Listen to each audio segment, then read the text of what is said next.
North west corner அந்த 90 cent. இப்போ அந்த 90 சென்ட்டை சேர்த்து க்ளீன் பண்ணியிருக்கு, பரவாயில்ல.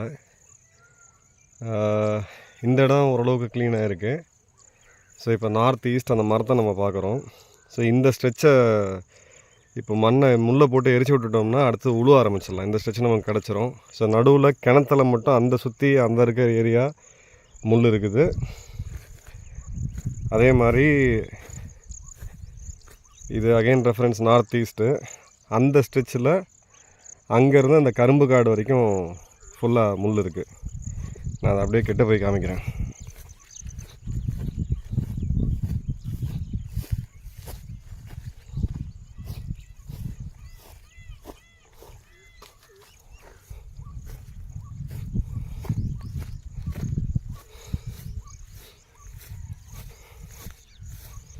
இதுதான் அந்த 90 சென்ட்டோட பவுண்ட்ரி.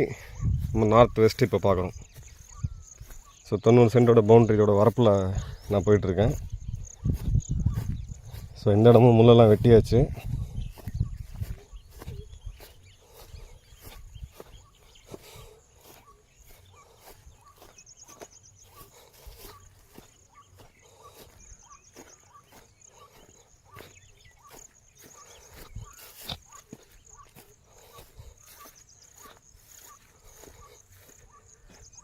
இடம் மேக்ஸிமம் க்ளீன் ஆகிருக்கு.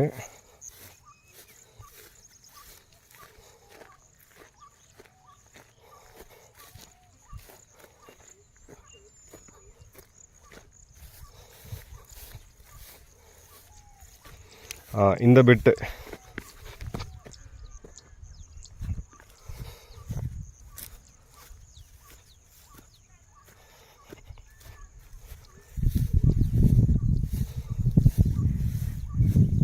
இங்கேருந்து அந்த கரும்பு காடு வரைக்கும் இதுதான் ஒரு கிட்டத்தட்ட ஒரு 100 மரம் இருக்கும் போல் இருக்குது.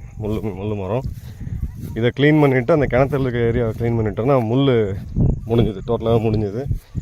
எரிக்கிறது மட்டும் தான். இப்போ நான் ஃபென்ஸை ஒட்டி போயிட்டுருக்கேன். நார்த் வெஸ்ட்லேருந்து டுவர்ட்ஸ் சவுத் வெஸ்ட்டு போயிட்டுருக்கேன்.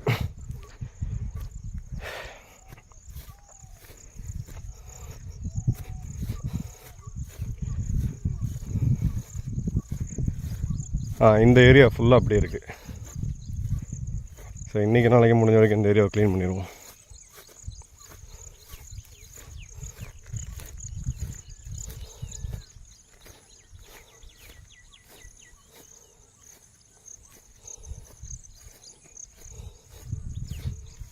இங்கே தான் ஆரம்பிக்குது முள்.